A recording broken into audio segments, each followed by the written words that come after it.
Alors j'avais terminé la dernière fois en vous citant un assez long passage tiré d'un article de Heinrich Scholz sur Leibniz, où il explique qu'au fond, ce qui est réellement nouveau dans l'attitude de Leibniz n'est évidemment pas le fait d'affirmer que, tout au moins pour qui est capable de considérer les choses du point de vue du tout, le monde dans lequel nous vivons est le meilleur des mondes possibles. Ce qui est réellement nouveau, c'est le fait d'avoir pensé et soutenu qu'il est possible de donner, il est possible en principe, puisqu'il s'agit d'une mathématique qui dans les faits nous dépasse, mais il est possible en principe, au moins pour Dieu, de donner un traitement mathématique, de donner un sens mathématique précis et d'appliquer un traitement mathématique précis à l'idée que le monde réel est le meilleur des mondes possibles. Alors c'est ce qui, aux yeux de Scholz, constitue la chose importante dans ce qu'on est convenu d'appeler l'optimisme leibnizien. Ce qui est expliqué dans le passage que vous avez sous les yeux, nous devons penser avec Leibniz aux processus naturels qui doivent être éclairés par la physique théorique. Quand dirons-nous que cet éclaircissement obtenu sur eux satisfait notre intellect d'une façon qui ne laisse plus rien à désirer? Si nous cheminons avec Leibniz, quand et seulement quand nous réussissons à comprimer toujours à nouveau notre savoir qui progresse de façon ininterrompue sur les choses physiques, d'une manière telle que toutes les lois physiques connues peuvent être dérivées en une suite sans faille à partir d'un seul principe qui énonce que les processus physiques réels, par rapport aux processus qui doivent être reconnus comme possibles, dans un sens qui est déterminé exactement de cas en cas, donc ces processus se déroulent d'une manière telle qu'ils satisfont la condition qu'une certaine grandeur physique bien définie devient un maximum ou un minimum, ou plus brièvement, un extrémum. Alors dans le cas du monde considéré comme un tout, donc la grandeur qui est maximisée, qui se trouve être maximisée, c'est bien entendu ce que Leibniz appelle la perfection. Alors on appelle, dit Scholz à propos des principes dont il s'agit, on appelle de tels principes des principes extrémaux. Pour la maîtrise mathématique de ces principes, une théorie mathématique spécifique a été développée, ce qu'on appelle le calcul des variations. C'est pour cette raison qu'on appelle également les principes extrémaux, principes de variation. Ils appartiennent à la classe de ce qu'on appelle les principes intégraux de la physique théorique. Alors évidemment, on reconnaît au premier coup d'œil une idée que Leibniz a utilisée à une époque où même les commencements du calcul en question, c'est-à-dire du calcul des variations, n'existaient pas encore réellement. Il existait déjà un bon nombre de principes qui peuvent être caractérisés comme étant des principes qui appartiennent à l'espèce de ce qu'on appelle les principes de variation ou les principes variationnels, mais le calcul des variations lui-même n'existait pas encore à cette époque-là. Et encore une fois, Leibniz a caractérisé le monde réel comme étant le monde qui, par rapport aux autres mondes possibles, présente la particularité d'être tel que tout ce qui y existe et tout ce qui s'y passe a été conçu au départ de façon à conférer une valeur maximum à une grandeur donnée qui est en un sens, cela va sans dire, la plus importante de toutes, à savoir le bien ou la perfection. Il n'est donc pas très surprenant que Max Planck, dans un article fameux de 1915, consacré au principe de moindre action, se réfère à Leibniz dans un passage que Scholz éprouve le besoin de citer longuement et que je vais me permettre de citer également. Voici ce que dit Max Planck. Depuis qu'il y a une science physique, elle a eu à l'esprit comme but suprême, méritant d'être poursuivi, la résolution du problème consistant à rassembler tous les phénomènes naturels observés, ou encore à observer dans un principe unique simple qui permette de calculer aussi, rassembler tous les phénomènes naturels observés ou encore à observer dans un principe unique simple qui permette de calculer aussi bien les processus passés qu'également et particulièrement les processus futurs à partir des processus présents. Il réside dans la nature de la chose que ce but ne soit ni atteint aujourd'hui, ni susceptible d'être atteint un jour complètement. Mais il est sans doute possible de s'en rapprocher toujours davantage, et l'histoire de la physique théorique montre que par cette voie, un nombre élevé de résultats importants ont déjà pu être obtenus qui parlent clairement en faveur de l'idée que le problème idéal n'est pas un problème purement utopique, mais plutôt un problème éminemment fécond et doit par conséquent, justement, du point de vue pratique, être gardé constamment en vue. Donc, c'est l'objectif qu'il faut garder présent à l'esprit. Parmi les lois plus ou moins générales qui caractérisent les conquêtes de la science physique dans l'évolution des derniers siècles, le principe de moindre action est sans doute actuellement celui qui, par la forme et le contenu, peut élever la prétention de s'approcher le plus près de ce but final de la recherche théorique. Sa signification, comprise dans une généralité appropriée, ne s'étend pas seulement aux phénomènes mécaniques, mais également aux phénomènes thermiques et électrodynamiques, et dans tous les domaines où il est appliqué, il ne donne pas seulement un éclaircissement sur certaines propriétés des processus physiques concernés, mais il régit leur déroulement spatial et temporel de façon parfaitement univoque, dès lors que sont données les constantes nécessaires, de même que les conditions externes arbitraires. Or, dit Planck, il va de soi que le contenu du principe de moindre action ne reçoit un sens déterminé que lorsque, aussi bien les conditions prescrites auxquelles doivent être soumis les mouvements virtuels que la grandeur caractéristique qui, pour toute variation arbitraire du mouvement réel, doit disparaître, sont indiquées exactement, et la tâche consistant à énoncer ici les stipulations correctes a constitué depuis toujours la difficulté véritable dans la formulation du principe de moindre action. Mais il ne devrait pas sembler moins éclairant que déjà l'idée de rassembler dans un unique principe de variation toute la collection des équations qui sont requises pour la caractérisation des mouvements de systèmes mécaniques compliqués arbitraires, prise uniquement en elle-même, donc cette idée prise uniquement en elle-même, est déjà, constate Planck, d'une importance éminente et représente un progrès important dans la recherche théorique. Dans ce contexte, note-t-il, on peut sûrement rappeler la théodicée de Leibniz, dans laquelle est formulé le principe selon lequel le monde réel, parmi tous les mondes qui auraient pu être créés, est celui qui, à côté du mal inévitable, contient le maximum de bien. Ce principe n'est rien d'autre qu'un principe de variation, et plus précisément un principe qui est déjà tout à fait de la forme du principe de moindre action qui est apparu plus tard. Leibniz avait déjà en fait un principe de moindre action, mais on attribue généralement la première formulation explicite du principe de moindre action à Maupertuis, mais enfin, je ne veux pas discuter ce problème qui ne nous intéresse pas directement. La liaison, en allemand Verkettung, dit Planck, la liaison inévitable du bien et du mal joue dans cette affaire le rôle des conditions prescrites. Et il est clair qu'à partir de ce principe, toutes les particularités du monde pourraient être déduites jusque dans le détail, dès lors que l'on réussirait à formuler mathématiquement avec précision, d'une part, l'étalon de mesure pour la quantité de biens, d'autre part, les conditions prescrites. La deuxième chose est aussi importante que la première. Comme vous le voyez, d'après Planck, Leibniz a eu le mérite considérable d'anticiper clairement l'idée que l'explication par excellence en matière théorique, en tout cas en physique, pourrait bien être finalement, pour les raisons qu'il rappelle, celle qui peut être donnée sous la forme d'un principe de variation, capable de sélectionner une solution unique parmi une multitude d'autres solutions également possibles en théorie. Leibniz a appliqué cette idée à la forme que doit prendre l'explication ultime, qui pour lui ne pouvait être que métaphysique et même théologique, mais il a insisté également sur le fait qu'elle est illustrée de façon concrète par des processus tout à fait familiers qui nous montrent en quelque sorte le principe du meilleur à l'œuvre dans la nature elle-même. Vous voyez par exemple ce petit extrait du résumé de métaphysique donc, qui est reproduit dans les opuscules et fragments inédits publiés par Coutura, où Leibniz dit ceci: « Du conflit de tous les possibles qui exigent l'existence, il suit au moins ceci, qu'existe la série de choses par laquelle le maximum existe, ou la série de tous les possibles la plus grande. Cette série est aussi la seule qui soit déterminée, comme la droite parmi les lignes, l'angle droit parmi les angles, la figure qui a le plus grand contenu parmi les figures, à savoir le cercle ou la sphère, et de même que nous voyons les liquides par une spontanéité naturelle se rassembler en gouttes sphériques, de même dans la nature de l'univers, existe la série qui a le plus grand contenu, en latin series maxime capax, donc celle qui contient le plus de choses. Le problème de ce qu'on appelle l'isopérimètre, auquel Leibniz se réfère fréquemment, constitue justement un des exemples les plus familiers et les plus anciens de problèmes variationnels. Il s'énonce de la façon suivante: en termes techniques, déterminer dans le plan la forme que doit prendre une courbe fermée de longueur donnée pour qu'elle contienne la plus grande aire possible. La réponse, bien connue, est qu'elle doit avoir la forme d'un cercle. Un autre exemple que Leibniz connaissait bien, pour avoir fait partie de ceux qui ont donné la solution, est ce qu'on appelle le problème de la brachistochrone, qui a été proposé par Jean Bernoulli en 1696.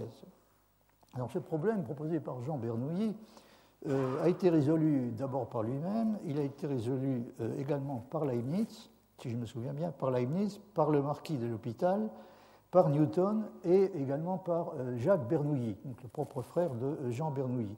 Alors en réalité, les deux frères ont proposé des solutions complètement différentes, des solutions correctes, mais auxquelles ils sont arrivés par des chemins très différents. Jean Bernoulli, qui donc est celui qui avait proposé initialement le problème, a exploité une analogie entre le cas du principe de Fermat et le problème de la brachistochrone. Alors le principe de Fermat est un principe, ce qu'on appelle le principe de Fermat, est un principe qui relève de l'optique géométrique et qui énonce, bon, pour dire les choses de façon un peu sommaire, que quand la lumière effectue un certain trajet d'un point A à un point B en passant par différents milieux, elle choisit, si l'on peut dire, non pas le trajet le plus court, mais le trajet qui permet d'effectuer le déplacement dans un temps minimum. Autrement dit, la grandeur qui, en l'occurrence, est rendue minimale, la grandeur qui est minimisée, c'est ce qu'on peut appeler la dépense temporelle. Ce qui est rendu minimal, ce n'est pas la distance parcourue, mais le temps mis pour effectuer le parcours. Donc, Jean Bernoulli a exploité une analogie un peu risquée entre ce cas, si vous voulez, ce qu'on peut appeler le mouvement de chute qu'effectue le corps concerné dans le cas du problème de la brachistochrone et le mouvement de la lumière. Alors, qu'est-ce que c'est que le problème de la brachistochrone? Le problème de la brachistochrone, c'est le problème suivant. Il consiste à trouver la trajectoire, bon, en ignorant le frottement, la trajectoire qu'il faut imposer dans un plan vertical à un point pesant pour qu'il aille d'un point A à un point B dans le temps le plus réduit possible. Alors, pour rendre les choses un peu concrètes, imaginez que vous vouliez faire descendre, sous l'effet de la pesanteur, une bille dans une gouttière, de façon à ce qu'elle aille d'un point A à un point B, dans un plan vertical. Quelle est la forme qu'il faut donner à la gouttière pour que le parcours soit effectué dans un temps minimal? Alors, la réponse qui a été donnée donc, par plusieurs des mathématiciens fameux de l'époque, la réponse est celle-ci. La forme qui doit être donnée à la gouttière est celle d'une cycloïde qui a une base horizontale, un point de rebroussement au point de départ A et qui passe par le point B. Donc la réponse est donnée par un arc de cycloïde. Alors un exemple qu'on peut citer encore, c'est ce qu'on appelle le problème de la surface minimale, dont l'énoncé est celui-ci, une courbe fermée étant donnée dans l'espace, déterminer la surface d'air minimale qui s'appuie sur elle. La réponse est une surface à courbure moyenne nulle. C'est un exemple qui présente un intérêt spécial si on considère les choses dans une perspective leibnizienne, puisque dans le cas des gouttes d'eau qui prennent spontanément une forme sphérique, la solution peut être en quelque sorte visualisée et elle peut l'être également dans le cas du problème de la surface minimale. Dans les deux cas, donc, la solution peut être en quelque sorte visualisée et c'est le genre d'exemple que Leibniz affectionne particulièrement. Dans le cas du deuxième des problèmes que j'ai mentionné, donc celui de la surface minimale, la forme cherchée est celle que prend spontanément une bulle de savon qui s'appuie sur un cadre en fil métallique, ce qui correspond à une minimisation de l'énergie de surface. Alors comme je l'ai indiqué, Leibniz aime beaucoup les situations de cette sorte, parce que ce sont des situations dans lesquelles un processus qui peut en principe être expliqué de façon purement mécanique, il n'y a pas de doute sur le fait qu'il peut et même doit être expliqué de façon purement mécanique, donc un processus qui peut être expliqué de façon purement mécanique constitue en même temps une sorte d'illustration visuelle de l'application du principe du meilleur par la nature elle-même, en ce sens que tout se passe comme si elle choisissait, entre guillemets, spontanément la solution qui permet d'obtenir le maximum de résultats avec le minimum d'efforts. Comme vous l'avez déjà compris, l'utilisation de plus en plus fréquente de principes de maximum et de minimum tend évidemment à remettre en honneur l'idée que l'utilisation, en tout cas, tend à restaurer, disons, à redonner une certaine légitimité à l'utilisation des causes finales dans l'explication scientifique, puisqu'on a le sentiment que dans les situations comme celles que j'ai évoquées, la nature se préoccupe, la nature semble se préoccuper de réaliser des fins d'une certaine sorte, par exemple de rendre maximal ou de rendre minimal une grandeur donnée. Donc évidemment, il y a un débat qui se greffe immédiatement qui est immédiatement à mettre en rapport avec cette utilisation de plus en plus fréquente de ce que nous appelons des principes variationnels, c'est tout un débat sur l'usage respectif que la science a le droit de faire des causes efficientes et des causes finales. Alors en ce qui concerne Leibniz, c'est un point sur lequel j'aurai l'occasion de revenir longuement. Ce qu'on peut dire de façon schématique, c'est que pour lui, il serait absolument incongru d'utiliser les causes finales dans l'explication de phénomènes ou d'effets particuliers. La seule explication qui peut être utilisée légitimement dans les cas de cette sorte est l'explication mécanique qui remplit parfaitement sa fonction. En revanche, si on se propose d'expliquer les lois elles-mêmes, et notamment la forme que prennent les lois de la nature, alors à ce moment-là, on ne peut pas éviter de recourir aux causes finales. C'est au prix de cette division du travail, si on peut l'appeler ainsi, que Leibniz essaie de résoudre ce problème de la conciliation entre le point de vue des causes efficientes et le point de vue des causes finales. Il ne peut jamais y avoir à ses yeux de contradiction, ni même de conflit réel entre ces deux points de vue. C'est une des choses dont l'harmonie préétablie est censée rendre compte. L'harmonie préétablie est censée rendre compte aussi, entre autres choses, et c'est une chose extrêmement importante, de l'accord parfait qui existe entre l'action des causes efficientes d'un côté et l'action des causes finales de l'autre. Alors il y a encore une petite chose dont je voulais vous dire un mot, oui, c'est à propos d'une généralisation que Euler a apportée au problème de la brachistochrone, enfin au traitement qui avait été donné du problème de la brachistochrone.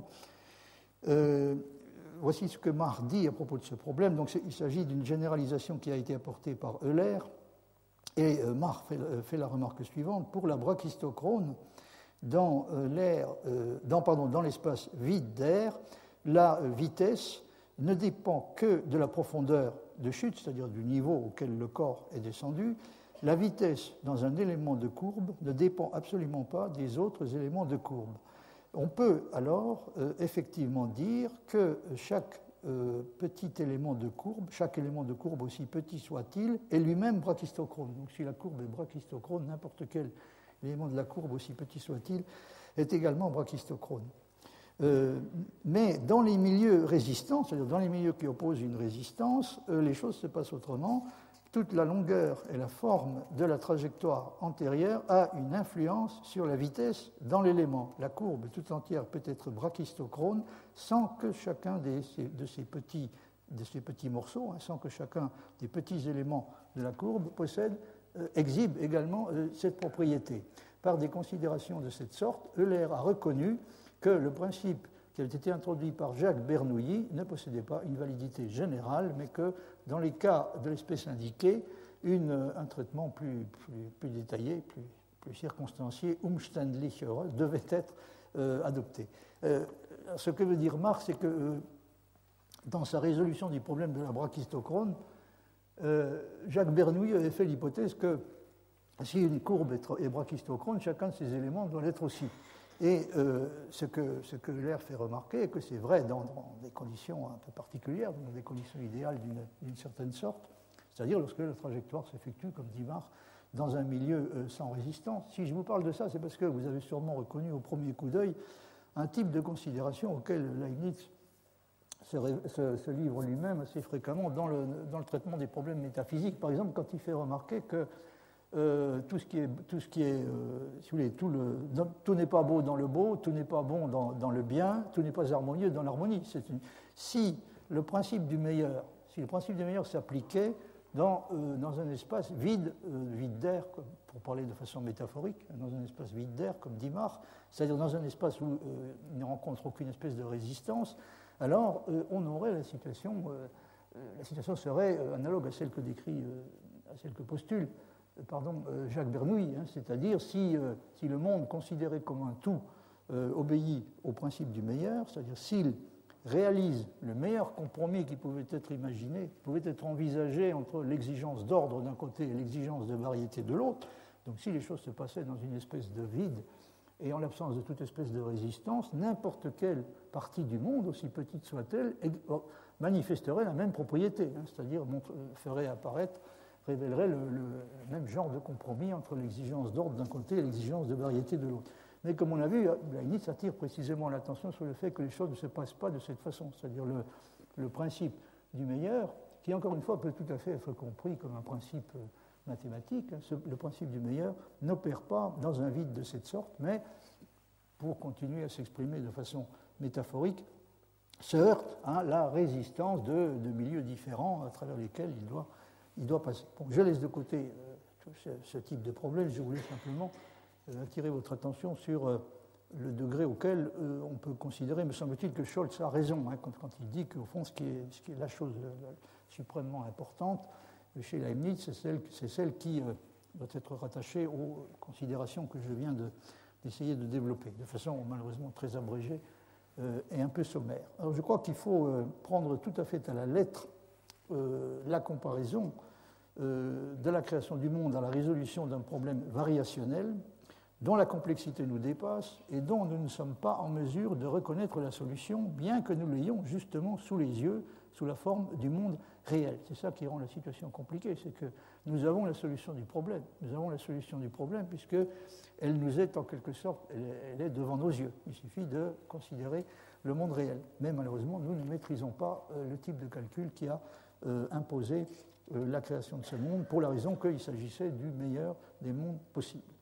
Donc Leibniz pense qu'il y a un monde qui est déterminé comme étant le meilleur de tous ceux qui sont possibles et qui est unique, exactement au sens où il y a un et un seul angle qui est le plus grand des angles aigus, à savoir l'angle droit, une ligne qui est la plus droite de toutes, à savoir la droite, une figure qui contient la plus grande surface possible pour un périmètre donné, à savoir le cercle, un corps qui enferme le plus grand volume possible pour une superficie donnée, à savoir la sphère, etc. Le monde en question est déterminé parce qu'il est le meilleur au regard de ce que l'on peut appeler la mathématique de la perfection et qu'il n'y en a pas d'autre, je veux dire pas d'autre monde, qui possède également cette caractéristique. Il faut bien, dit Leibniz, qu'il en soit ainsi, puisque Dieu n'aurait pas eu de raison de le préférer à des candidats qui posséderaient le même degré de perfection que lui. Donc il faut que la qualité de meilleur des mondes possibles appartienne à un et un seul monde. S'il y avait plusieurs candidats possibles, évidemment, il n'y aurait eu pour Dieu aucune raison de choisir l'un d'entre eux de préférence aux autres. Dieu merci, ce problème ne s'est pas posé, puisqu'il n'y en a en fait qu'un. Il n'y a qu'un seul monde qui possède cette propriété, tout comme il n'y a qu'un seul angle qui est l'angle le plus droit, le plus aigu de tous, à savoir l'angle droit. Autrement dit, si nous étions capables, comme Dieu l'a fait, d'utiliser le principe du meilleur comme un principe de variation, exprimable en termes mathématiques, nous serions en mesure d'expliquer, jusque dans le plus petit détail, tout ce qui se passe dans le monde dans lequel nous vivons. Nous réussirions à savoir à chaque fois pourquoi telle ou telle chose arrive plutôt que telle ou telle autre, parce que nous aurions la possibilité d'établir que la première, donc la chose qui arrive, est la seule qui soit compatible avec l'exigence de maximisation du bien.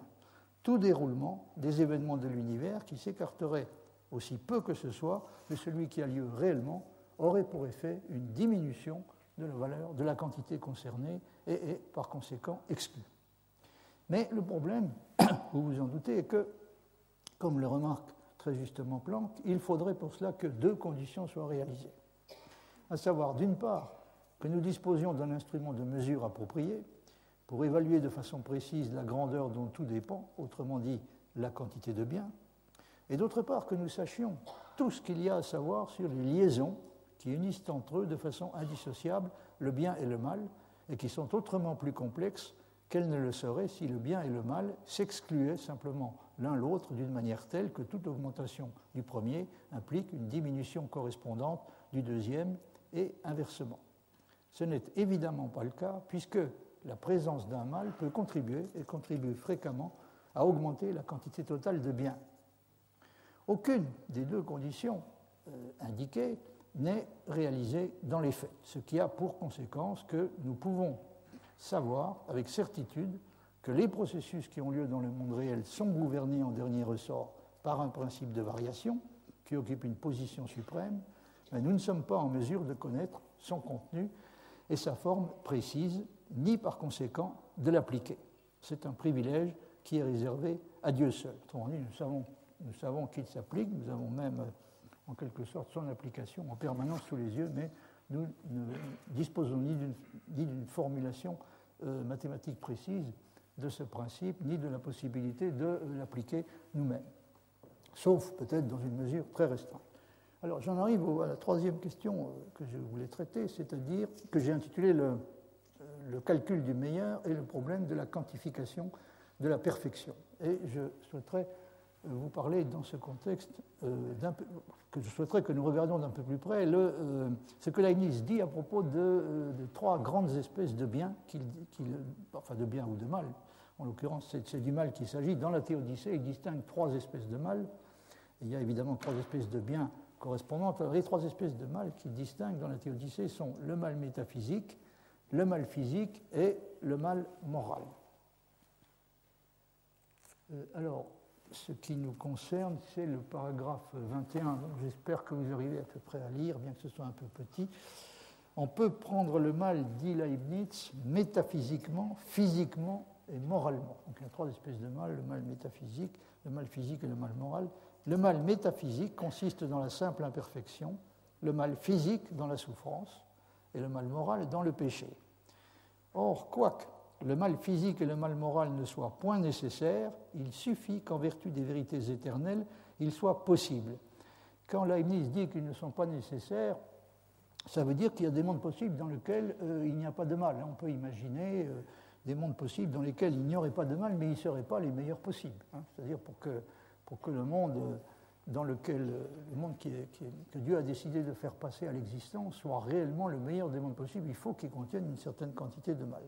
Mais, encore une fois, donc, le mal physique et le mal moral ne sont pas nécessaires. J'ai été un peu inexact. Il faut dire qu'il y a des mondes possibles dans lesquels il n'y a ni mal physique ni mal moral. Il vaut peut-être mieux dire ça que de dire qu'il n'y a pas de mal en général. Et dit Leibniz, comme cette région immense des vérités contient toutes les possibilités, il faut qu'il y ait une infinité de mondes possibles, que le mal entre dans plusieurs d'entre eux, mais vous voyez, dans plusieurs d'entre eux, mais pas dans tous, et que même le meilleur de tous en renferme, c'est ce qui a déterminé Dieu à permettre le mal. Donc il a permis le mal. Leibniz s'interdit de façon générale de dire qu'il l'a voulu, il l'a permis parce qu'il ne pouvait pas faire autrement, dans la mesure où il était décidé à faire exister le meilleur des mondes possibles.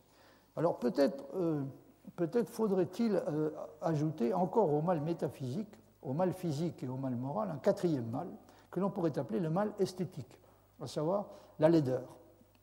Comme on l'a vu, c'est un aspect du problème qui est pour Leibniz tout sauf négligeable, puisque le meilleur des mondes possibles est pour lui celui qui est capable d'apporter un degré de satisfaction maximum, à la fois à l'intellect théorique, il est, comme dit Scholz, le plus transparent pour lui, pour l'intellect théorique, donc il est capable d'apporter un degré de satisfaction maximum à la fois à l'intellect théorique, au jugement moral et au jugement esthétique.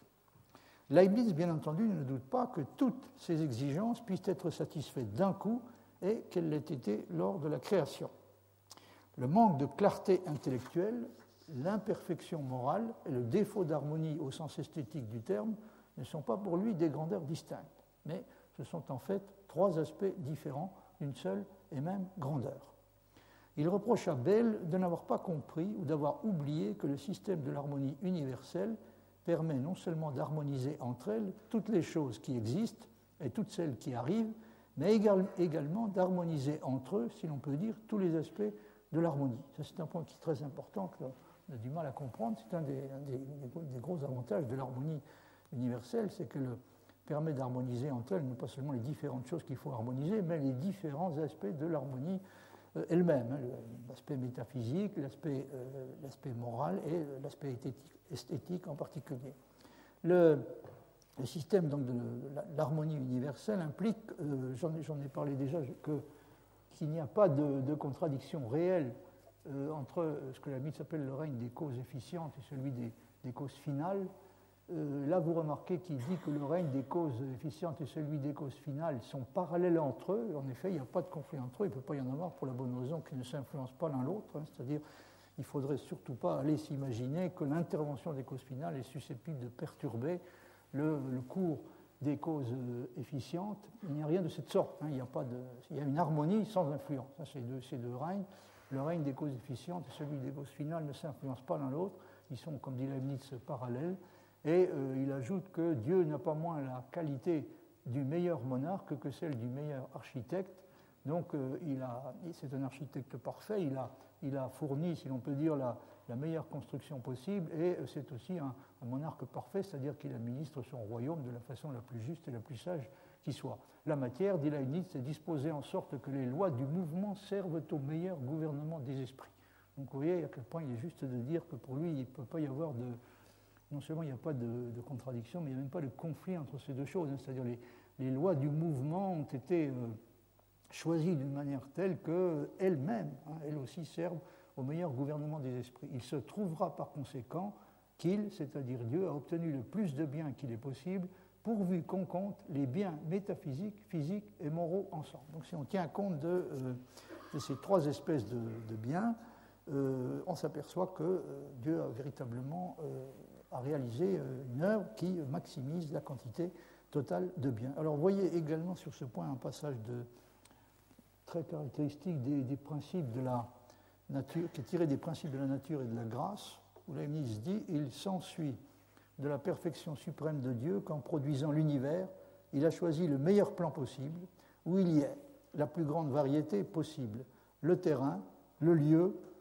le temps, les mieux ménagés, le plus d'effets produits par les voies les plus simples, le plus de puissance, le plus de connaissance, le plus de bonheur et de bonté dans les créatures que l'univers en pouvait admettre, car tous les possibles prétendant à l'existence, dans l'entendement de Dieu, à proportion de leur perfection, le résultat de toutes ces prétentions doit être le monde actuel le plus parfait qui soit possible. Un passage vraiment très typique, parce qu'on voit qu'il n'y a aucun doute dans l'esprit de Leibniz sur le fait que tous les aspects qu'il mentionne, qu'on peut appeler, qui sont tous des aspects différents des problèmes de l'harmonie universelle, tous ces aspects ont été eux-mêmes harmonisés entre eux de façon parfaite.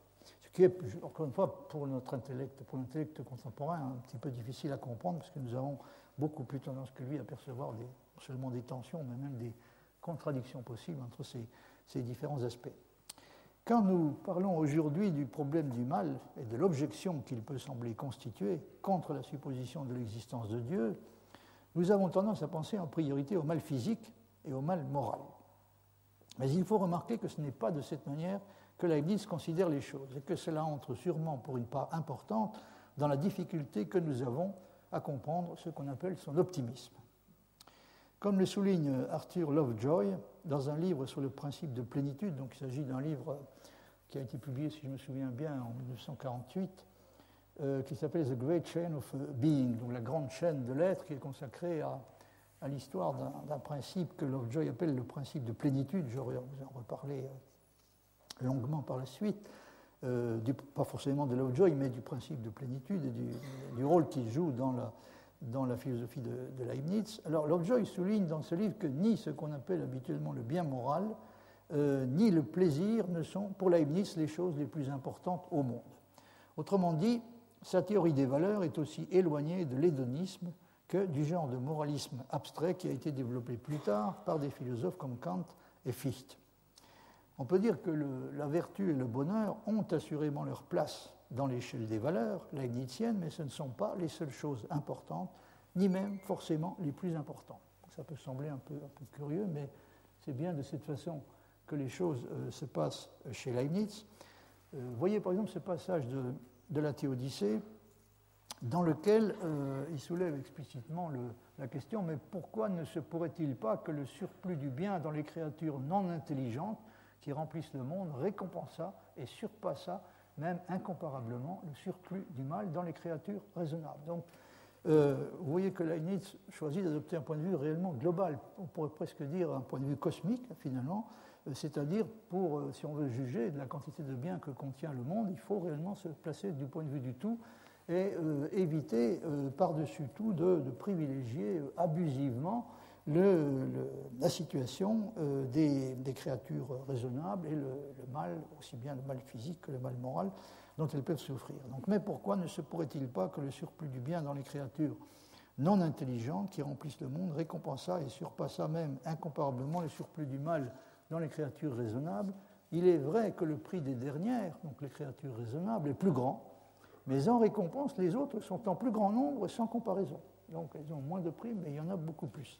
Et il se peut que la proportion du nombre et de la quantité surpasse celle du prix et de la qualité. Donc là aussi, il n'y a pas d'antithèse radicale entre le point de vue de la quantité et le point de vue de la qualité, comme vous pouvez le constater d'après la dernière phrase.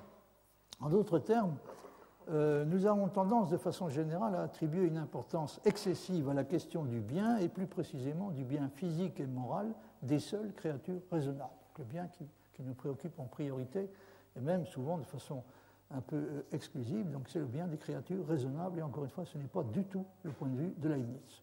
Il indique clairement que ce qui compte le plus à ses yeux n'est pas le bien ou le mal physique ou moral des créatures raisonnables, mais le bien ou le mal qui sont purement métaphysiques, c'est-à-dire qui consistent dans la perfection ou l'imperfection de toutes les créatures prises ensemble. Vous voyez par exemple ce passage de la Théodicée. Le mal qui est dans les créatures raisonnables n'arrive que par concomitance, non pas par des volontés antécédentes, mais par une volonté conséquente, comme étant enveloppée dans le meilleur plan possible. Donc c'est le mal qui affecte les créatures raisonnables est un constituant qui devait nécessairement faire partie, un élément qui devait nécessairement faire partie du meilleur plan possible. Et le bien métaphysique qui comprend tout, le bien métaphysique qui comprend tout est cause qu'il faut donner place quelquefois au mal physique et au mal moral, comme je l'ai déjà expliqué plus d'une fois. Et là, on l'a fait expliquer à maintes reprises. Alors, vous voyez encore aussi ce passage-là qui est tiré d'un texte qui s'appelle Cogitationes de Physica Nova Instauranda, qui semble dater des années 1678-1682, dont j'ai traduit un extrait. C'est en gros la deuxième moitié de la page. Donc Leibniz dit bien que les attributs des corps qui sont confus puissent être ramenés à des attributs distincts, il faut savoir que les attributs distincts sont de deux genres. Les uns, en effet, doivent être empruntés à la science mathématique, les autres à la métaphysique. À la science mathématique, assurément, la grandeur, la figure, la situation et leurs variations. Mais à la métaphysique, l'existence, la durée, l'action et la passion, la puissance d'agir et la perception de la fin de l'action ou de l'agent. Là, vous avez une répartition très intéressante, enfin un exemple très intéressant de la manière dont Leibniz répartit les notions en celles qui se rattachent à la mathématique d'un côté, et il classe de façon tout à fait prévisible dans cette catégorie la grandeur, la figure, la situation et leurs variations, et puis il considère comme se rattachant à la métaphysique des notions comme l'existence, la durée, l'action et la passion, la puissance d'agir et la perception de la fin de l'action ou de l'agent. C'est pourquoi, dit-il, j'estime qu'il y a dans tout corps un certain sens ou appétit, ou encore une âme, et que par conséquent, attribuer au seul homme la forme substantielle et la perception ou l'âme est aussi ridicule que de croire que toutes les choses ont été faites à cause de l'homme et que la Terre est le centre de l'univers. Donc il y a une critique tout à fait explicite et radicale j'y ai déjà fait allusion antérieurement, donc du point de vue anthropocentrique et également géocentrique. Donc il n'y a rien de plus absurde à ses yeux que de s'imaginer que les êtres humains sont les seules créatures qui méritent d'être dotées de ce que la tradition, en tout cas la tradition aristotélicienne, appelle une forme substantielle. Donc, d'une certaine façon, tous les êtres vivants possèdent une âme d'une certaine sorte. Mais, d'un autre côté, dit-il, je suis d'avis qu'une fois que nous aurons démontré à partir de la sagesse de Dieu et de la nature de l'âme des lois de la nature mécanique générale, donc une fois que nous sommes parvenus à la démonstration de lois de la nature qui sont des lois mécaniques générales, recourir partout dans l'explication de phénomènes particuliers de la nature à une âme ou à une forme substantielle est aussi inepte que de recourir en tout à une volonté de Dieu absolue. Alors, j'ai déjà évoqué ce problème, j'aurai l'occasion d'y revenir, encore une fois en ce qui concerne pour ce qui est du problème donc, de la légitimité ou de la non-légitimité du recours aux causes finales pour l'explication des phénomènes. Leibniz se soutient que dans l'explication de phénomènes particuliers, donc l'explication doit être mécanique, il faut appliquer ce qu'il appelle dans ce passage donc des lois de la nature mécanique générale, mais en revanche, évidemment, pour achever l'explication, pour compléter et achever l'explication, nous avons besoin, en particulier quand nous nous interrogeons sur ce qui a pu justifier la nature et la forme des lois de la nature, alors là, nous sommes obligés, bien entendu, à nouveau, de faire intervenir de façon essentielle les causes finales. Revenons au problème donc, que pose le bien physique, enfin plutôt plus exactement le mal physique et moral des créatures raisonnables. En ce qui concerne ce problème, Leibniz concède que si Dieu ne s'était préoccupé que du bien physique et moral des êtres raisonnables, il aurait peut-être créé un monde sans péché et sans malheur, mais ce monde-là n'aurait pas été le meilleur des mondes possibles. Donc il considère comme tout à fait envisageable que Dieu ait eu la possibilité, c'est-à-dire que donc, au nombre des mondes possibles figure un monde dans lequel le bien physique, le mal physique et le mal moral dont souffrent les créatures raisonnables n'existeraient pas. Mais encore une fois, ce monde-là, souligne-t-il, n'aurait pas été un monde sans péché et sans malheur, dans ce sens-là, donc sans souffrance physique et sans mal moral, en tout cas, du moins pour ce qui concerne les créatures raisonnables, un monde de cette sorte n'aurait pas été le meilleur des mondes possibles. Vous voyez ce passage de la Théodicée, c'est donc le bas de la page 180, le haut de la page 181 qui nous intéresse. Leibniz dit la vertu, donc les dernières lignes de la page 180, la vertu est la plus noble qualité des choses créées, mais ce n'est pas la seule bonne qualité des créatures. Il y en a une infinité d'autres, qui attirent l'inclination de Dieu. Donc vous voyez, Lovejoy ne se trompe pas quand il dit que la vertu, d'une part, le bonheur d'autre part, ne sont pas les valeurs, pour Leibniz, les valeurs suprêmes. Ce sont des valeurs qui ont leur importance, mais ce ne sont pas les valeurs suprêmes. Donc la vertu est la plus noble qualité des choses créées, mais ce n'est pas la seule bonne qualité des créatures. Il y en a une infinité d'autres qui attirent l'inclination de Dieu. De toutes les inclinations résulte le plus de bien qu'il se peut, et il se trouve que s'il n'y avait que vertu, s'il n'y avait que créatures raisonnables, il y aurait moins de bien. S'il n'y avait que des créatures raisonnables dans la création, il y aurait moins de bien. Midas se trouva moins riche quand il n'eut que de l'or. Outre que la sagesse doit varier, multiplier uniquement la même chose, quelque noble qu'elle puisse être, ce serait une superfluité, ce serait une pauvreté. Avoir 1000 Virgiles bien reliés dans sa bibliothèque, chanter toujours les airs de l'opéra de Cadmus et d'Hermione, casser toutes les porcelaines pour n'avoir que des masses d'or, n'avoir que des boutons de diamant, ne manger que des perdrix, ne boire que du vin de Hongrie ou de Shiraz, appellerait-on cela raison? Il y a des gens qui appelleraient assez volontiers cela raison, mais pas Leibniz. Comme vous voyez, il estime que avoir 1000... Par exemple, qu'avoir 1000 exemplaires de l'Énéide bien reliés dans sa bibliothèque, c'est beaucoup moins bien que d'avoir un exemplaire de Virgile, peut-être éventuellement deux, et une quantité d'autres ouvrages, éventuellement de moins bonne qualité, moins bien reliés en tout cas, dans sa bibliothèque, parce qu'encore une fois, il y a l'exigence de la variété est à ses yeux au moins aussi importante que celle de l'ordre. Il faut réaliser le meilleur compromis possible entre ces deux exigences qui peuvent entrer facilement en conflit.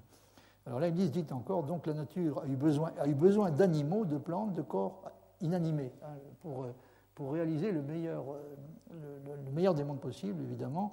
Il fallait qu'il y ait pas seulement des êtres humains, des créatures raisonnables, et des créatures raisonnables en général, mais il fallait qu'il y ait aussi des animaux, des plantes et bien d'autres choses. Il y a dans ces créatures non raisonnables des merveilles qui servent à exercer la raison. Que ferait une créature intelligente s'il n'y avait point de choses non intelligentes? Alors ça, donc, c'est un passage qui est tout à fait intéressant pour la raison que je viens d'indiquer. Et en rapport avec cette question, Lovejoy, dans le livre dont je vous ai parlé, observe qu'au XVIIIe siècle, les philosophes et les théologiens qui ont défendu l'idée que notre monde était le meilleur des mondes possibles, et les poètes qui ont popularisé leur raisonnement, ont fait reposer leur assertion, en dernier ressort, essentiellement sur la richesse et la variété des êtres dont il est peuplé. Donc ils ont adopté un point de vue plus ou moins leibnizien qui accorde une importance particulière à la question de la variété. Ce n'était donc pas nécessairement, les philosophes, les théologiens, les poètes en question, ce n'étaient donc pas nécessairement des optimistes au sens que nous donnons la plupart du temps aux mots. Vous voyez ce que dit Lovejoy sur ce point. Je m'aperçois tout à l'heure que j'ai daté The Great Chain of Being de 1948, excusez-moi, c'est beaucoup plus tôt que ça, c'est 1936. Quoi qu'il en soit, donc Lovejoy dit quelque chose de très semblable, c'est-à-dire ce que Leibniz écarte, quand il dit il ne serait pas très intéressant d'avoir 1000 exemplaires de Virgile, il vaut mieux avoir un exemplaire de Virgile et puis 999 autres ouvrages différents. Et d'une qualité bien inférieure. Alors, en fait, ce que Lovejoy constate, c'est que pendant tout le XVIIIe siècle, un bon nombre de gens on tue plus ou moins en tête le genre d'idéal que Leibniz écarte comme étant peu intéressant et peu attirant. Il dit ceci: les philosophes de l'optimisme, en bref, n'étaient pas de façon générale de tempérament romantique, et Leibniz ne l'était pas non plus, je pense, et ce qu'ils étaient désireux de prouver était que la réalité est rationnelle de part en part, que tout fait ou existence, aussi désagréable qu'il puisse être, est fondé sur une certaine raison, aussi claire et évidente qu'un axiome de mathématiques. Donc vous voyez, c'est une forme d'optimisme qui s'appuie principalement sur l'idée que tout dans la réalité est rationnel, mais ça ne veut pas dire que, bien sûr, que tout est agréable. Ça ne veut pas dire que tout est bon au sens usuel du terme, mais encore moins que tout est agréable. C'est plutôt le principe qui est à la base de ce type de raisonnement est plutôt le principe, encore une fois, selon lequel tout ce qui arrive, tout ce qui se passe est rationnel, et ça ne veut pas dire nécessairement que tout est bien au sens que l'on donne généralement au terme optimisme. Donc les philosophes de l'optimisme, en bref, n'étaient pas de façon générale de tempérament romantique, et ce qu'ils étaient désireux de prouver était que la réalité est rationnelle de part en part, que tout fait ou existence, aussi désagréable qu'il puisse être, est fondé dans une certaine raison, aussi claire et évidente qu'un axiome de mathématiques, mais les exigences de l'argument qui aboutit à cette conclusion les ont contraints à attribuer à la raison divine une conception du bien extrêmement différente de celle qui a été la plus courante parmi les hommes et fréquemment parmi les philosophes, et ils ont été ainsi amenés, souvent contre leur tempérament original, à imprimer dans l'esprit de leur génération une théorie révolutionnaire et paradoxale du critère de toute valeur, qui peut être résumée dans les mots d'un amoureux du paradoxe romantique au plus haut degré de notre époque: une seule chose est nécessaire, toute chose. Donc il n'y a qu'une chose qui est nécessaire, c'est vraiment tout. Le reste est vanité des vanités. Je n'ai pas réussi à identifier l'auteur de cette phrase, cette parole mémorable, donc une seule chose est nécessaire, tout. Mais enfin bon, peu importe, on peut peut-être se dispenser de savoir. En ce qui concerne le sens, donc, qui peut sembler un peu surprenant, qu'il faut donner au mot optimisme, quand on parle du genre d'optimisme dont il s'agit chez des philosophes, les théologiens, les poètes qui peuvent être considérés comme des héritiers de Leibniz. Vous voyez encore ce passage donc, de Lovejoy, toujours dans le même livre. La thèse commune des optimistes du XVIIIe siècle était, c'est une chose bien connue, la proposition selon laquelle ce monde est le meilleur des mondes possibles. Et ce fait, en combinaison avec la connotation que le terme optimisme en est venu à prendre dans l'usage populaire, a donné naissance à la croyance selon laquelle les gens qui adhéraient à cette doctrine doivent avoir été des personnes d'une gaieté exubérante, d'une cécité stupide à l'égard des réalités de l'expérience humaine et de la nature humaine, ou insensibles à toute la souffrance, la frustration et le conflit qui sont manifestes à travers toute l'étendue de la vie douée de sensations. Pourtant, il n'y avait en fait rien dans le credo optimiste qui exigeait de lui logiquement qu'il ferme les yeux sur les faits que nous appelons ordinairement le mal ou qu'il les minimise. Bien loin d'asserter la non-réalité des mots, l'optimiste philosophique du XVIIIe siècle était principalement occupé à démontrer leur nécessité, ce qui n'est évidemment pas la même chose. Asserter que ce monde est le meilleur des mondes possibles n'implique rien quant à la bonté absolue de ce monde. J'ai déjà insisté sur cet aspect. Cela implique uniquement que n'importe quel autre monde qui est métaphysiquement capable d'exister serait pire. Le raisonnement de l'optimiste était orienté moins en vue de montrer quelle quantité importante de ce que les hommes comptent ordinairement comme bon il y a dans le monde de la réalité que de montrer quelle quantité réduite de cela il y a dans le monde de la possibilité. C'est-à-dire, il est tout à fait possible que le monde réel contienne une quantité importante de mal, mais si on abandonne le terrain de la réalité pour celui de la possibilité, on s'apercevra que tous les autres mondes possibles sont susceptibles de comporter une quantité encore plus réduite de bien. Donc, il s'agit de gens qui s'efforçaient de montrer que, de montrer quelle quantité importante de ce que les hommes comptent ordinairement comme bon il y a dans le monde de la réalité. Il s'agissait moins de montrer cela, quelle quantité importante de ce qu'on appelle le bien il y a dans le monde de la réalité, que de montrer quelle quantité réduite de cela il y a dans le monde de la possibilité. Dans cet ordre, ajoute Lovejoy, dans cet ordre logique éternel qui contient les idées de toutes les choses possibles et compossibles dont on pensait que l'Esprit de Dieu les avait contemplées avant la création, entre guillemets, et par les nécessités duquel, inéluctable, même dans le cas de l'omnipotence, sa puissance créatrice était restreinte. Donc vous voyez qu'il s'agit de quelque chose qui est considérablement éloigné de ce qu'on appelle la plupart du temps l'optimisme, enfin en tout cas au moins de l'optimisme au sens qu'on peut qualifier de populaire du terme. L'optimisme de Leibniz, si c'est bien le terme qui convient en l'occurrence, est sûrement très éloigné de celui qui a existé pendant longtemps et qui a consisté à privilégier de façon systématique le sort de l'espèce humaine et le progrès de celle-ci, y compris lorsqu'il se paie du prix de la destruction des autres espèces et de la dégradation de l'environnement. Donc il faut considérer que si on peut parler d'optimisme, c'est vraiment un optimisme au sens du XVIIIe siècle et pas tellement au sens du XIXe siècle, dans la mesure où, enfin j'entends par là sur le genre d'optimisme qui est lié de façon étroite au bien-être de l'espèce humaine et au progrès qu'elle est susceptible de réaliser. Encore une fois, ce n'est pas du tout le point de vue que Leibniz adopte. Le point de vue correct pour lui est celui qui consiste à se poser la question du bien en référence à l'univers dans son ensemble. Et si, comme on peut l'espérer, nous sommes devenus réellement plus respectueux des autres formes de vie, de la variété des espèces animales et végétales, de la qualité de l'environnement et de celle de la nature en général, on peut dire que nous sommes probablement devenus plus pessimistes sur ce que l'on peut attendre de l'humanité en général et ce à quoi elle peut elle-même s'attendre, mais nous sommes peut-être devenus en même temps, d'une façon qui pourrait sembler à première vue paradoxale, plus proches de Leibniz et de l'optimisme tel que lui-même et ses héritiers le comprenaient. Je dis ça tout à fait sérieusement parce que je pense qu'effectivement, il y a des raisons de penser que nous sommes en train, si nous pouvons encore être qualifiés d'optimistes, nous sommes peut-être en train de devenir des optimistes dans un sens qui est plus leibnizien que ça n'était le cas auparavant. Encore une fois, dans un sens qui, au lieu de privilégier de façon presque exclusive les avantages de l'espèce humaine, adopte un point de vue beaucoup plus global sur le bien et le bien-être de l'univers dans son ensemble. Évoquer le calcul des variations à propos de ce que Leibniz a essayé de faire est bien entendu tout à fait naturel, puisque, comme nous l'avons vu, on peut dire que le problème que Dieu a eu à résoudre, selon lui, selon Leibniz, lors de la création du monde, constitue un exemple typique de ce qu'on appelle un problème d'optimisation sous contrainte. La première des contraintes en question étant évidemment le fait que la réalité qu'il s'agissait d'amener à l'existence ne pouvait être par essence qu'une réalité créée et par conséquent finie.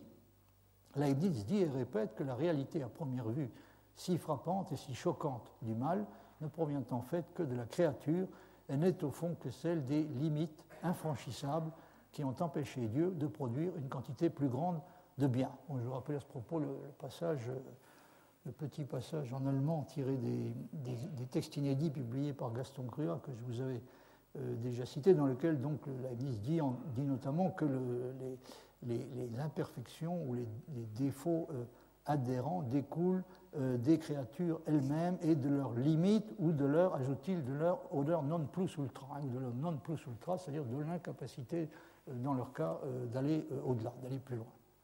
On peut même essayer de donner au principe du meilleur, considéré comme un principe variationnel, un sens plus précis en le comparant, par exemple, comme le fait Villemin, à l'exemple peut-être le plus classique et le plus fameux des principes de cette sorte, à savoir le principe de Hamilton. La finalité qui résulte de la vision globale des choses que Leibniz nous invite à adopter, cette finalité donc soumet le tout de la création choisie par Dieu à un principe de maximum de perfection parmi tous les mondes qui sont intrinsèquement possibles. De ce fait, comme l'écrit Villemin, vous voyez ce passage, ah oui, ça j'avais oublié de projeter ce passage-là de Lovejoy, je vous prie de m'en excuser. J'en viens donc à ce que dit Villemin à propos du principe de finalité. Donc il se livre à une espèce de comparaison entre le rôle que joue le principe de finalité dans l'explication, au niveau de l'explication finale, comparaison donc entre le rôle qu'il joue à ce niveau-là et le rôle que joue le principe de Hamilton dans l'explication du mouvement. Et il dit ceci: les fins, au lieu de distinguer les dispositions individuelles réussies à l'intérieur de la réalité, s'identifieront à la réalité même. Sous sa forme la plus générale, le principe de finalité énonce alors que la différence entre l'acte et la puissance est toujours un minimum. car c'est à cette seule condition que des êtres imparfaits et qui contiennent quelque puissance, du fait qu'ils appartiennent à un tout qui les dépasse, réduiront cette puissance autant qu'ils le peuvent. En d'autres termes, ils obéiront aux lois extrémales du calcul des variations. Donc là, de façon qui n'a rien de surprenant, on voit apparaître aussi également cette référence à ce que Wigner appelle donc les lois extrémales du calcul des variations. Donc ce qu'il veut dire, c'est qu'il y a un principe fondamental qui est à l'œuvre dans toute la réalité, à tous les niveaux. C'est ce qu'on peut considérer comme une certaine tendance à réduire au maximum la différence entre l'acte et la puissance, ce qui veut dire concrètement que tous les êtres, en particulier les créatures raisonnables, donc cherchent à minimiser le plus possible cette différence entre l'acte et la puissance, autrement dit, cherchent à réaliser au maximum les potentialités qu'elles contiennent et ne s'abstiennent de le faire que dans la mesure où elles en sont empêchées par d'autres êtres dont le comportement obéit au même principe. Alors, dans le cadre du mouvement, donc, le principe qui nous intéresse est le principe de Hamilton.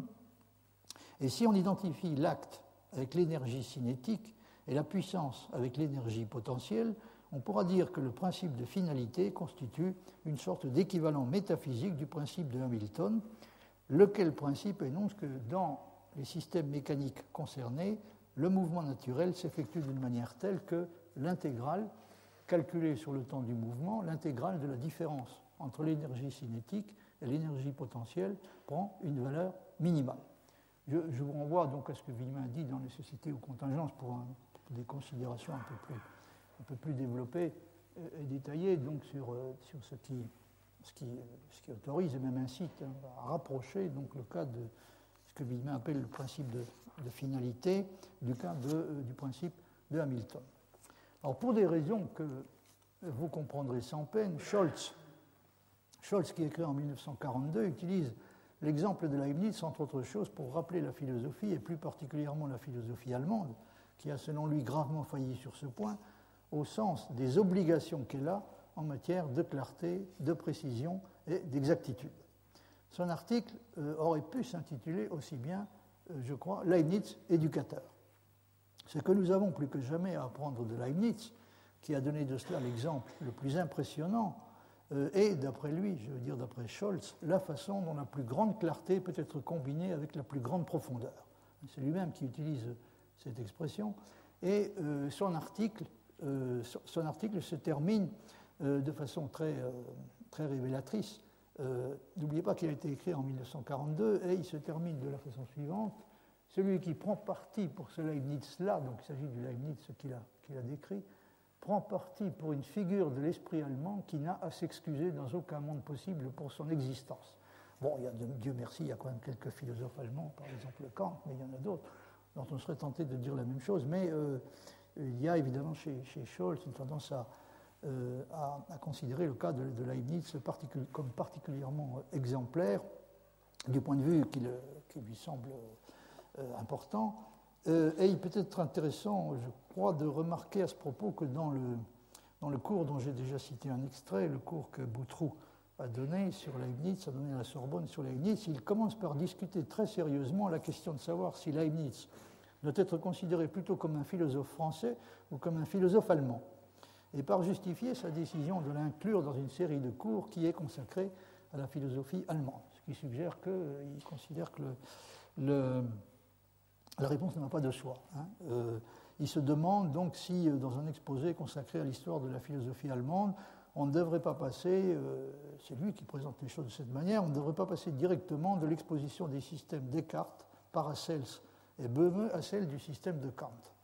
Les Allemands eux-mêmes ont eu d'ailleurs parfois des difficultés réelles à accorder à Leibniz la place éminente qui lui revient dans la philosophie allemande. Alors, bon, par curiosité, donc j'ai reproduit une partie de ce que Boutroux dit sur ce point. C'est, dit-il, une opinion reçue chez nous que Leibniz se rattache à la philosophie française. Il décrit ça, donc ça se passe, je crois que c'est 87-88, l'année où il a professé ce cours à la Sorbonne. c'est assez étonnant, pour nous en tout cas, de voir commencer en disant c'est une opinion reçue chez nous que Leibniz se rattache à la philosophie française. Monsieur Cousin dit qu'il est aux trois quarts cartésien. Selon Cessay, voire précurseur et disciple de Descartes, Paris 1862, Leibniz a corrigé la philosophie cartésienne en y introduisant l'idée de force, trop négligée par Descartes. Là, ce genre de passage est intéressant parce qu'on mesure à quel point l'œuvre de Leibniz n'est que très incomplètement connue, c'est-à-dire on mesure surtout l'étendue de ce qu'on ignore, de ce que Leibniz a véritablement écrit.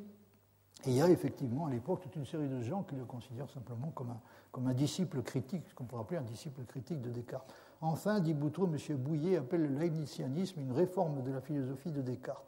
Au mécanisme fut substitué le dynamisme. Or, tout en admettant que Leibniz a corrigé ou réformé Descartes, on ne fait pas moins de celui-là un disciple de celui-ci. La dépendance par voie de réaction n'est pas moins réelle que la dépendance de maître à disciple. Leibniz peut avoir réformé la philosophie de Descartes et appartenir toutefois à la philosophie française. Il y a une autre opinion, d'après laquelle il n'y aurait pas un abîme entre Leibniz et Kant. Il est inutile d'ajouter que les Allemands font de Leibniz un philosophe allemand, quoiqu'il ait écrit en français. Bon, il a écrit en latin et en français et exceptionnellement en allemand. En tout cas, j'ai cité cet article de Scholz, l'article de Scholz qui m'a amené à poser cette curieuse question. Leibniz est-il au fond plutôt un philosophe français ou un philosophe allemand? J'ai cité cet article de Scholz essentiellement pour deux raisons. La première est que je crois que Leibniz n'a pas été desservi auprès du public philosophique uniquement parce qu'on est convenu d'appeler son optimisme, et qui est devenu pour nous une chose difficile à comprendre et plus encore à accepter, mais également par sa considération spéciale pour la logique et son amour de la précision. La deuxième raison pour laquelle j'ai cité cet article est que l'article qu'il a joué un rôle non négligeable dans la découverte ou la redécouverte que j'ai faite à un moment donné de l'œuvre de Leibniz. Je l'ai lu peu de temps après avoir commencé à m'intéresser de près à la logique mathématique et à un moment où je me demandais moi aussi avec inquiétude si l'on devait réellement se résigner à voir la philosophie condamnée une fois pour toutes à tenir un discours aussi inexact et souvent même aussi relâché et pour tout dire presque complètement rhétorique. Ce n'est évidemment pas un hasard si à peu près tous les philosophes qui étaient persuadés de l'importance de la logique et de l'utilisation des méthodes logiques pour la philosophie et qui croyaient à la possibilité et à la nécessité de rendre la philosophie exacte, ou en tout cas plus exacte, ont rendu hommage à Leibniz. C'est ce qu'ont fait par exemple de façon très typique les membres du Cercle de Vienne. Et on peut sûrement dire d'eux aussi que ce qu'ils ont admiré dans sa philosophie était bien moins les objectifs, qui sont avant tout métaphysiques et théologiques, que les moyens mis en œuvre pour les atteindre. Même si ce n'était évidemment pas par amour de la métaphysique traditionnelle et avec l'idée de rétablir celle-ci dans ses droits, c'est néanmoins bel et bien à quelque chose comme un retour à Leibniz par de la Kant qu'il songeait.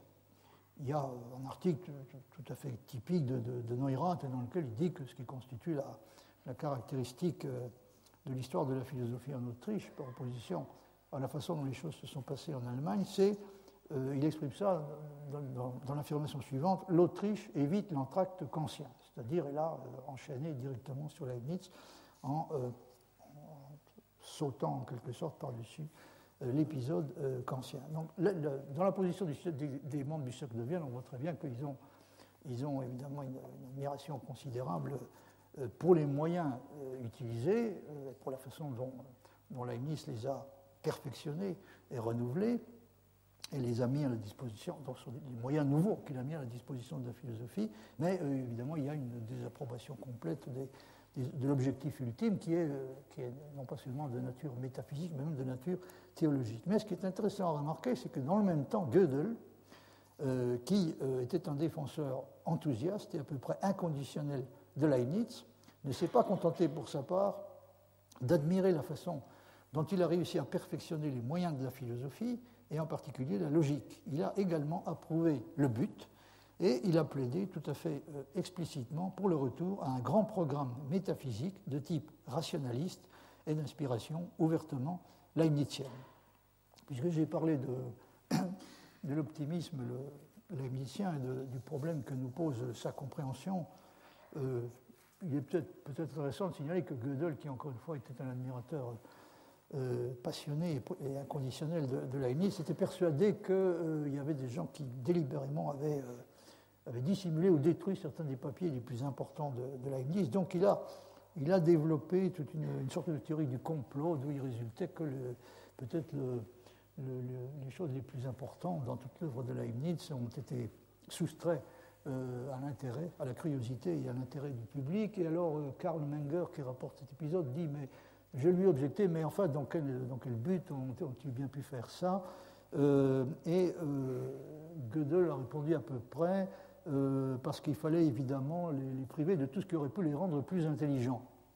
Et Karl Menger, le voyant victime, comme ça lui arrivait assez fréquemment, d'une forme de maladie de la persécution, s'agissait dans le cas précis donc de Leibniz, lui dit, mais enfin tout de même, il aurait été plus plausible, par exemple, de se livrer à ce genre d'opération en ce qui concerne Voltaire. Et Gödel a répondu, c'est Karl Menger qui a répondu ça, il a répondu, mais qui est jamais devenu plus intelligent en lisant Voltaire? Il était évidemment persuadé qu'on ne pouvait que devenir beaucoup plus intelligent en lisant Leibniz. Alors je vous parle de ça parce qu'on voit très bien qu'il y a, dans l'attitude des gens qui se sont retrouvés ensemble à Vienne, donc au sein de ce qu'on appelle le cercle de Vienne, il y a vraiment deux positions qui sont diamétralement opposées. Donc les membres du cercle les membres orthodoxes du cercle, donc admirent Leibniz essentiellement pour la façon dont il a renouvelé la logique et dont il s'en est servi pour le traitement des problèmes philosophiques, tandis que Gödel, lui, approuve et reprend complètement son programme métaphysique, voire même métaphysico-théologique. Alors, bien sûr, on peut admettre, en ce qui concerne le genre de grand programme métaphysique rationaliste que Gödel rêvait plus ou moins de reprendre. Il a dit que s'il avait été amené à développer lui-même une philosophie systématique, ça aurait été une forme de monadologie. Donc il faut prendre tout à fait au sérieux les références qu'il fait à Leibniz. Alors encore une fois, donc, ce qui est nouveau chez Leibniz, ce n'est pas le fait qu'il ait rêvé de rendre la philosophie démonstrative et exacte. Il n'est pas le premier à avoir rêvé de ce genre de choses. Et on peut même dire qu'à peu près à toutes les époques, il y a eu des philosophes qui ont ambitionné de rendre la philosophie démonstrative, mais il a eu le mérite essentiel d'avoir une idée beaucoup plus précise et plus adéquate que ses prédécesseurs de ce que peuvent signifier réellement l'exactitude et la démonstrativité dans les mathématiques proprement dites et en dehors d'elles, et donc une idée plus précise aussi des instruments, aussi bien linguistiques que conceptuels, dont il faudrait commencer par se doter et consentir à se servir pour se rapprocher d'un idéal de cette sorte.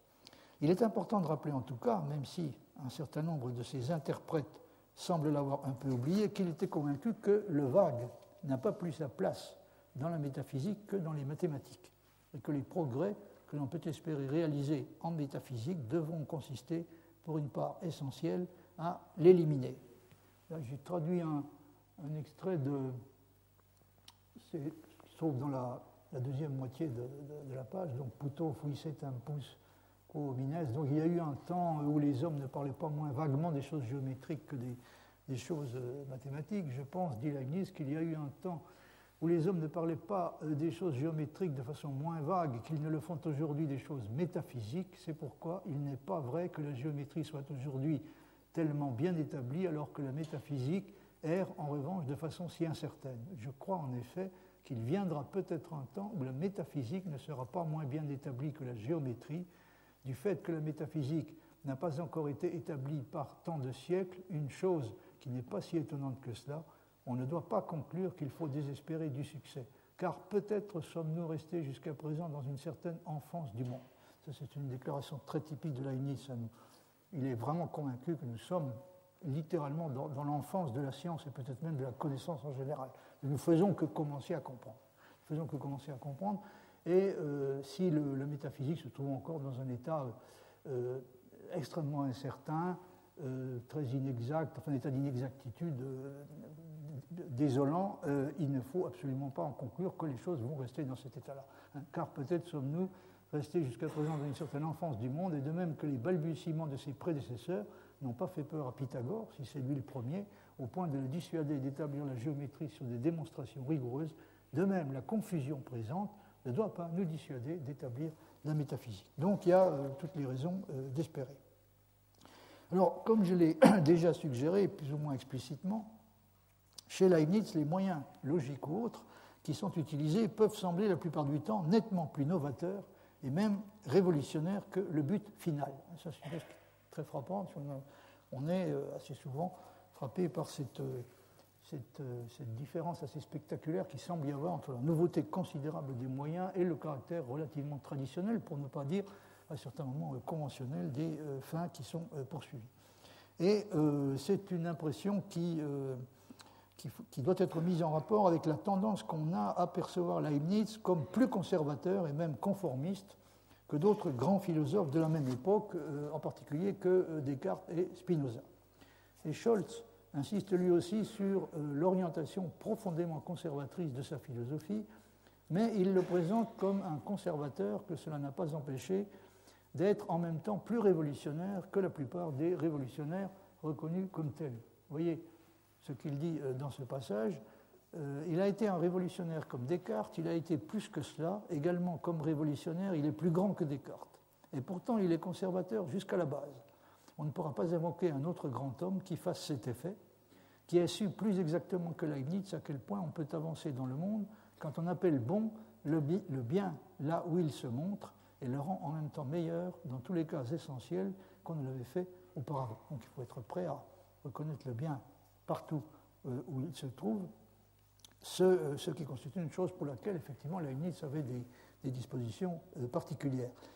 Leibniz, dit Scholz, est le révolutionnaire le plus conservateur de l'histoire intellectuelle occidentale, faisant jaillir des étincelles de tout silex et d'une façon qui lui est propre, allumant partout avec ces étincelles des lumières que personne avant lui n'avait encore allumées. Un grand positiviste qui illumine les choses, si l'on entend par un positiviste un homme qui partout voit et met en honneur le positif. Cette attitude s'est transmise à son élève le plus célèbre, à Christian Wolff, 1678-1754. Elle est le meilleur de tout ce qui, du grand style de Leibniz, s'est passé à ce philosophe, donc à Wolff, ce philosophe autrefois surabondamment célébré, qui a joué le rôle directeur dans l'Aufklärung allemande. Fin de citation. En parlant du conservatisme de Leibniz, je ne songeais évidemment pas uniquement à la façon dont il s'exprime sur des questions comme celle de savoir si l'on peut ou non avoir raison, dans certains cas, de résister au pouvoir en place. Vous voyez par exemple ce passage tiré à nouveau des textes inédits publiés par Gaston Grua. Le parti le plus raisonnable a été pris de ceux qui ont jugé avec les anciens ou avec Aristote que le droit de souveraineté pouvait se trouver non seulement dans le peuple, mais encore dans un prince ou dans un grand conseil, et qui ont cru que régulièrement et ordinairement, les souverains doivent passer pour irrésistibles. Donc, tout est dans la chose importante réside dans le régulièrement et ordinairement. C'est-à-dire régulièrement et ordinairement, les souverains doivent passer pour irrésistibles, c'est-à-dire on n'a pas le droit de leur résister, mais bon, il peut tout de même y avoir dans certains cas des exceptions. C'est la position note Leibniz qui est défendue par Grotius, mais après avoir dit ça, il ajoute « mais la grande difficulté est toujours de reconnaître ce cas », c'est le cas dans lequel le droit de résistance existe. Hein. La grande difficulté est toujours de reconnaître ce cas, et par conséquent, on doit toujours être plus porté incomparablement à souffrir les caprices des supérieurs qu'à mettre tout en désordre pour leur résister, le remède ayant coutume d'être pire que le mal. Bon, ce n'est pas tellement l'attitude de Leibniz sur les questions politiques, ce n'est pas tellement à ça que je pensais, mais il y a quelque chose qui est beaucoup plus général, qui permet effectivement de considérer, qu'il donne d'une certaine façon le meilleur exemple de ce que peut être le conservatisme.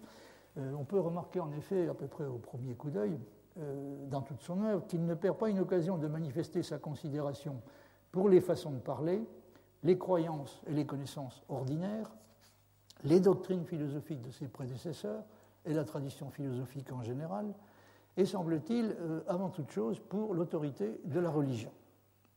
Scholz a raison de suggérer que chez lui, le conservatisme est à mettre directement en relation avec la tendance à chercher dans tous les cas et l'art de trouver presque à chaque fois quelque chose de bon, même dans ce qui est apparemment le plus mauvais, et une certaine part de vérité, même dans ce qui est apparemment le plus faux. Et une telle attitude est bien entendu elle-même à mettre en rapport avec sa conviction que nous vivons dans un monde qui est réellement le meilleur des mondes possibles. Alors, un mot en ce qui concerne son rapport au passé de la philosophie, qui est quelque chose sur quoi j'aurai l'occasion de revenir. Là, vous avez à gauche une gravure qui le représente à l'âge de 15 ans, en principe, en train de se demander s'il doit choisir entre la philosophie ancienne, s'il doit choisir la philosophie ancienne ou la philosophie nouvelle. Et alors, c'est une gravure qui renvoie à une chose qu'il a dite dans une lettre très connue à Raymond, qui est datée du 14 janvier 1710. Il dit ceci: outre que j'ai eu soin de tout diriger à l'édification, là, vous voyez, le but ultime, c'est quand même l'édification. Outre que j'ai eu soin de tout diriger à l'édification, j'ai tâché de déterrer et de réunir la vérité ensevelie et dissipée sous les opinions des différentes sectes des philosophes, et je crois y avoir ajouté quelque chose du mien pour faire quelques pas en avant. Les occasions de mes études, dès ma première jeunesse, m'y ont donné de la facilité. Étant enfant, j'appris Aristote, et même les scolastiques ne me rebutèrent point, et je n'en suis point fâché présentement. Mais Platon aussi, dès lors, avec Plotin, me donnèrent quelques contentements, sans parler d'autres anciens que je consultai par après. Étant émancipé des écoles triviales, je tombais sur les modernes. Et je me souviens que je me promenais seul dans un bocage près de Leibniz, appelé le Rosendahl, à l'âge de 15 ans, pour délibérer si je garderais les formes substantielles. Enfin, le mécanisme prévalut et me porta à m'appliquer aux mathématiques. Il est vrai que je n'entrais dans les plus profondes des mathématiques qu'après avoir conversé avec M. Huygens à Paris, mais quand je cherchais les dernières raisons du mécanisme et des lois même du mouvement, je fus tout surpris de voir qu'il était impossible de les trouver dans les mathématiques et qu'il fallait retourner à la métaphysique. C'est ce qui me ramena aux entéléchies et du matériel au formel et me fit enfin comprendre, après plusieurs corrections et avancements de mes notions, que les monades ou les substances simples sont les seules véritables substances et que les choses matérielles ne sont que des phénomènes, mais bien fondés et bien liés. C'est de quoi Platon et même les académiciens postérieurs, et encore les sceptiques, ont entrevu quelque chose, mais ces messieurs, venus après Platon, n'en ont pas usé si bien que lui. Donc vous voyez, ils ont fait plutôt plus mal que lui. Alors Robert Slay, dans le livre qu'il a consacré à la correspondance entre Leibniz et Arnaud, cite une déclaration de T.S. Eliot à propos de Leibniz qui dit ceci: sa préoccupation pour l'orthodoxie de sa philosophie n'était pas seulement de la politique ou de la timidité, ses discussions théologiques ne sont pas simplement un habillement qui recouvre des problèmes logiques. Donc, il y a une question qu'on est autorisé à se poser, c'est comment faut-il interpréter exactement sa préoccupation tout à fait réelle, presque à peu près constante, pour l'orthodoxie de sa philosophie. C'est une question qui semble l'avoir préoccupé constamment. Est-ce que c'est une attitude diplomatique ou politique? Il ne faut pas oublier qu'il a été effectivement diplomate en activité. Ou bien est-ce qu'il n'y aurait pas donc une part de... ou bien est-ce qu'il ne pourrait pas y avoir une part de sincérité qui est même tout à fait importante dans ce type d'attitude. Alors, le contraste ce genre de problème, c'est amener les interprètes à se demander assez fréquemment si Leibniz n'avait pas manqué, par exemple dans un livre comme la Théodicée, si ça n'avait pas manqué un peu même peut-être beaucoup de sincérité. Personnellement, je ne vois aucune raison de supposer ça, mais si j'évoque cette question, c'est parce qu'elle a été posée fréquemment, elle continue encore assez régulièrement à l'être. On se d'ailleurs poser le même type de question à propos de Descartes et de Spinoza, c'est-à-dire dans quelle mesure ont-ils fait, au moins en apparence, les conditions nécessaires les concessions nécessaires pour éviter les ennuis, éviter d'avoir des ennuis trop sérieux avec la religion. Alors dans le cas on se la pose particulièrement cette question à propos de Leibniz, et ça a conduit assez souvent à la supposition qu'il a peut-être eu en réalité deux philosophies. C'est une qu'il a exposée, qui était relativement peu compromettante, et puis une autre, probablement beaucoup plus intéressante, qu'il a plus ou moins gardée pour lui. Je vous citerai en terminant une déclaration très caractéristique de Bertrand Russell sur ce point. Ce que je voulais dire, c'est que, pour l'instant, c'est que le contraste qui semble avoir existé, au moins à première vue, chez Leibniz, entre l'hétérodoxie des moyens, dont je vous ai parlé assez longuement, et l'orthodoxie des buts, en particulier l'orthodoxie du but final, ce contraste peut conduire assez facilement à l'idée qu'il n'a pas accepté ou n'a pas voulu exprimer les conclusions auxquelles les moyens révolutionnaires dont il s'était doté devaient normalement le conduire. Alors, j'ai évoqué à l'instant l'attitude adoptée sur ce point par Bertrand Russell. Dans le livre qu'il a publié en 1900, donc qui s'intitule « Une exposition critique de la philosophie de Leibniz », il a parlé à propos de Leibniz d'une dualité générale et il a affirmé explicitement que Leibniz a eu en réalité deux philosophies, dont il se trouve que la plus connue n'était justement pas la meilleure. Autrement dit, il a livré au public celle qui n'était pas la meilleure, puis il a gardé la meilleure pour lui. Russell dit, n'oubliez pas quand même qu'il écrit en 1900, il dit qu'il avait une bonne philosophie qu'après les critiques d'Arnaud, il a gardé pour lui, parce que, estime Russell, il se serait rendu compte, d'après les réactions d'Arnaud, qu'il serait pour le moins difficile de faire accepter ce type de philosophie, qui était, encore une fois, sa bonne philosophie. Il serait difficile de la faire accepter par le grand public et plus encore par les autorités ecclésiastiques. Donc il l'a gardé pour lui et il avait une mauvaise philosophie qu'il a publiée avec en perspective la célébrité et l'argent. Vous voyez que Russell n'y va pas de main morte. En cela, il a montré sa perspicacité habituelle. Sa mauvaise philosophie a été admirée pour ses mauvaises qualités et sa bonne philosophie, qui était connue uniquement des éditeurs de ses manuscrits, a été considérée par eux comme dépourvue de valeur et est restée non publiée. Alors aux yeux de Russell, donc, ce qu'il y avait de meilleur et de plus révolutionnaire dans la philosophie de Leibniz était constitué pour l'essentiel par ses découvertes en logique, dont on n'a à peu près rien su sur le moment et qui n'ont été redécouvertes que beaucoup plus tard, notamment grâce au travail effectué par Couturat. La conséquence regrettable de cela a été que ces découvertes ont été souvent attribuées à d'autres que lui. On dit souvent que le véritable père de la logique mathématique moderne est Leibniz, et non pas Frege. En tout cas, on a tendance à considérer que si Frege a peut-être été le père de la logique mathématique moderne, c'est Leibniz, incontestablement, qui en a été le grand-père, mais on n'a pratiquement, effectivement, rien su pendant très longtemps des découvertes logiques de Leibniz, parce qu'elles étaient contenues dans des manuscrits qui étaient restés inédits. Donc, ce qu'il y avait de meilleur, estime Russell, dans sa philosophie et de plus révolutionnaire, c'était ses découvertes en logique, et malheureusement, ces découvertes sont restées ignorées. Alors, la conséquence regrettable de cela a été qu'elles ont été donc attribuées à d'autres que lui, et la thèse principale du livre de Russell est que la philosophie de Leibniz a été dérivée presque entièrement de sa logique. Donc, vous voyez, il considère non seulement que ce qu'il a fait de plus important, c'est ce qu'il a fait en logique, mais il considère aussi que toute sa philosophie repose sur une base logique et peut être dérivée entièrement de sa logique. Et il considère que cette thèse, la thèse qu'il défend dans ce livre, qui a été publié en 1900, a été confirmée totalement par la publication des deux livres de Couturat, à savoir La logique de Leibniz, qui est paru en 1901, et les opuscules et fragments inédits de Leibniz, qui ont été publiés en 1903, que j'ai eu l'occasion de citer à différentes reprises. Je ne sais plus qui, c'est Georges Canguilhem qui m'a raconté ça, qu'il y a eu en 1904, donc il y a eu un colloque destiné, en France, un colloque qui avait pour but de célébrer le centenaire de la mort de Kant. Kant est né en 1724 et mort en 1804. Donc en 1904, on a célébré le centenaire de la mort de Kant. Et après l'exposé de Couturat, il y a quelqu'un qui a dit, je crois que c'est Brunswick, qui a dit on voit bien que c'est le centenaire de la mort de Kant.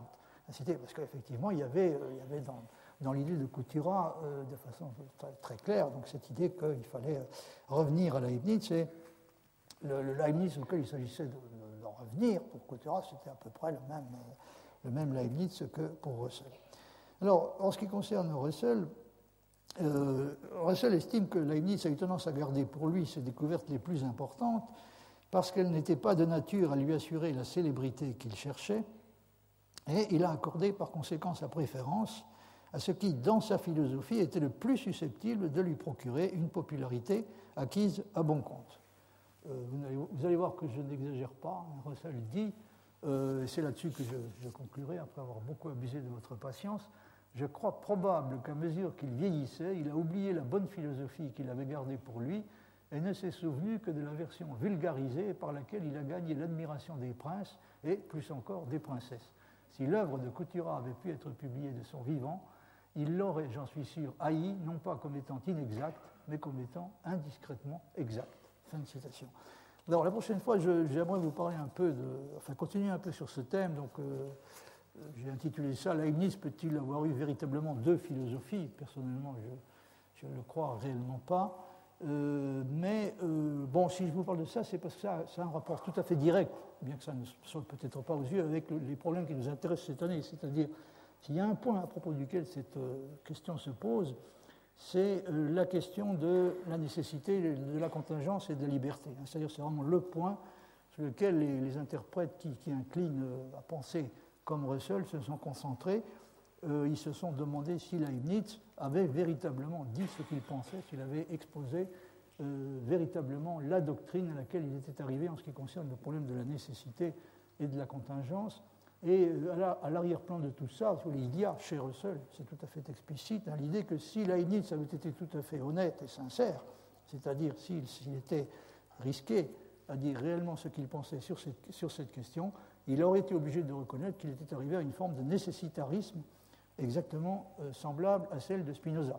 Ce qui, comme par hasard, constitue justement la chose que Leibniz tenait particulièrement à éviter. Il y a un nombre de textes où il essaie d'instaurer le maximum de distance entre sa propre théorie, donc sa propre conception sur cette question-là, celle de la nécessité et de la contingence, et par voie de conséquence de la liberté. Donc il y a une quantité de textes où on voit qu'il cherche à se distinguer le plus possible de Spinoza. N'oubliez pas que aller du côté de Spinoza, ça veut dire aller du côté du nécessitarisme. Or, le nécessitarisme est considéré souvent comme le premier pas en direction de l'athéisme, voire même est identifié purement et simplement avec l'athéisme. Donc il y a là un problème qui est tout à fait crucial, qui est celui de savoir à quel genre de théorie Leibniz en était arrivé finalement en ce qui concerne ce problème de la nécessité et de la contingence dans la relation qu'il a avec le problème de la liberté. Donc je vous parlerai un peu plus longuement de cet aspect du problème la prochaine fois. Je vous remercie de votre attention.